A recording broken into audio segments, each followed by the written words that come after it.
Howdy everyone, welcome back to my channel. So today I have something special to talk to you guys about. So recently your boy got sent his first ARC. For those who don't know, that is an advanced reader copy.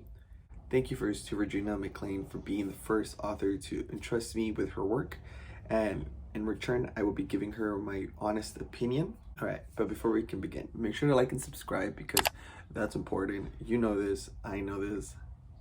Let's get to it, boys and girls, because everybody's welcome. So the novel I'm going to be talking to you guys about is Sairō's Claw.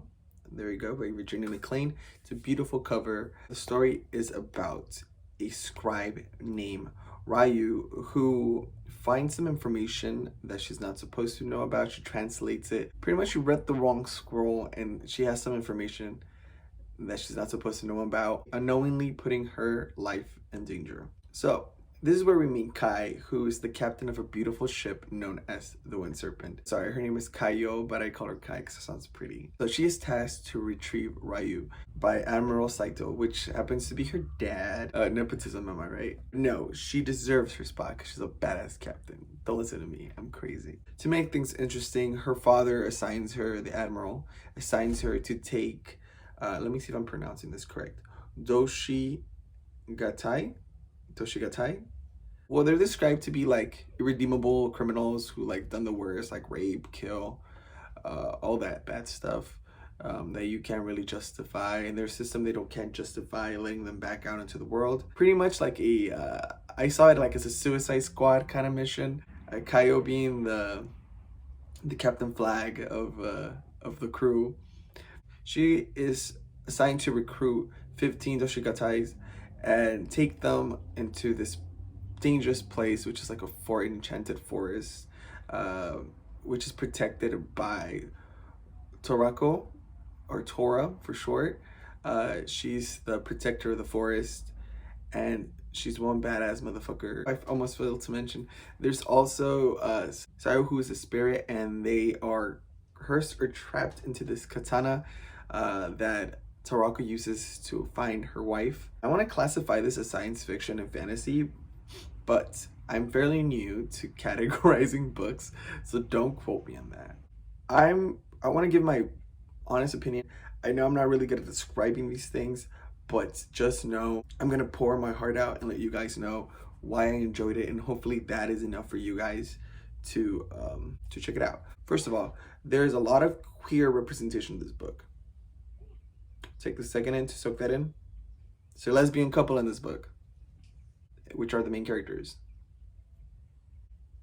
There's gay people in this book. It's a queer novel, queer literature.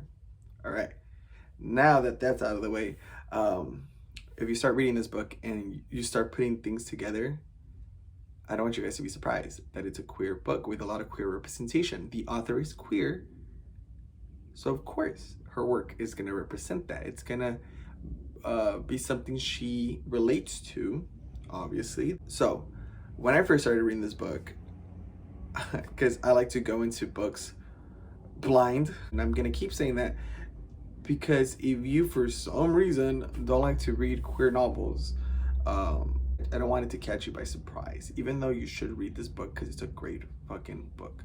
So a couple of notes in the beginning. I thought maybe, because I found out that there's two books prior to this book, but I'm not sure if I was supposed to read those books before I read this book. But nonetheless, I feel like I didn't need to, because the information kind of just like made sense in this one.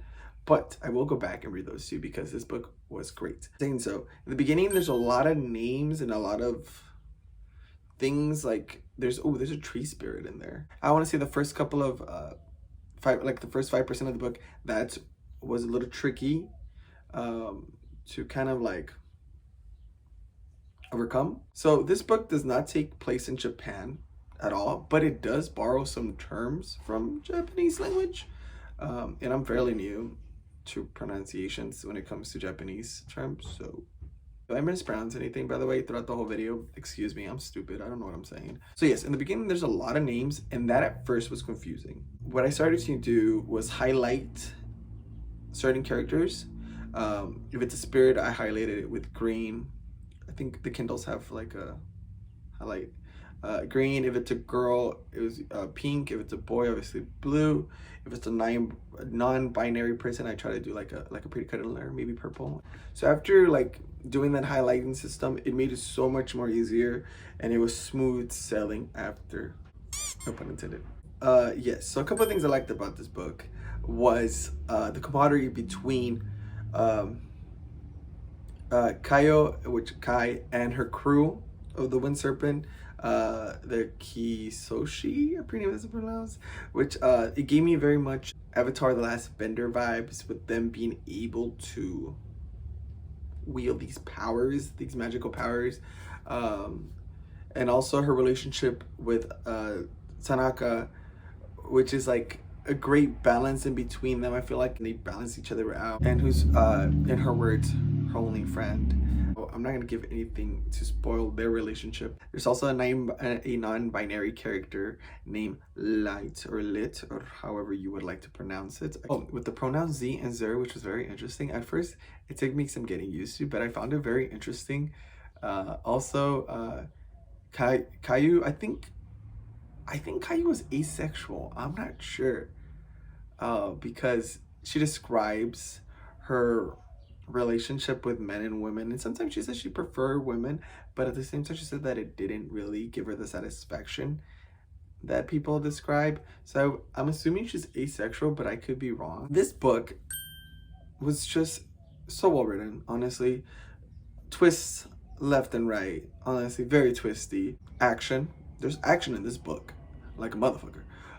Humor, if you love humor, who doesn't love humor? There's humor in this book.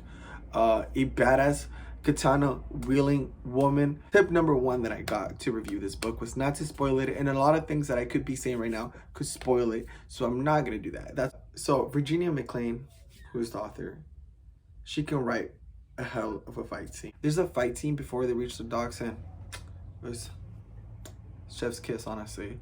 The author does such a great job that at first I was rooting for Kai to succeed in her mission to retrieve the scribe. Like, who dare she? Who dare she to uncover this information and ruin her father's life and her people's life? But then when you change perspective to Rocco and Itachi, which is Itachi's their daughter, by the way, and wanting to save Ryu's life, she has a loving wife and a daughter. Like, why would you do this? So it's so great. I love when an author can like made you think like you should be rooting for this person, and then they give you the other PVs like, no, but like this person though, you know? The whole time I was like, who am I supposed to be rooting for? But I love this. Like, I'm like I see your point, but I see your point.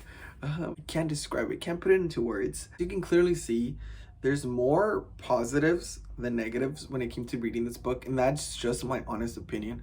I really enjoyed this book.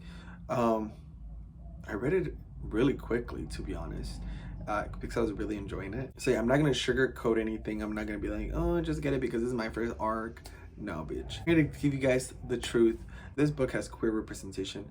It has action. It has humor. It has a grumpy wolf who's one of the best fucking characters I've ever seen in a novel. Torako, who's an incredible fighter, does everything to save her wife. Oh my God, like I wish someone loved me that much to travel with a spirit to save my life.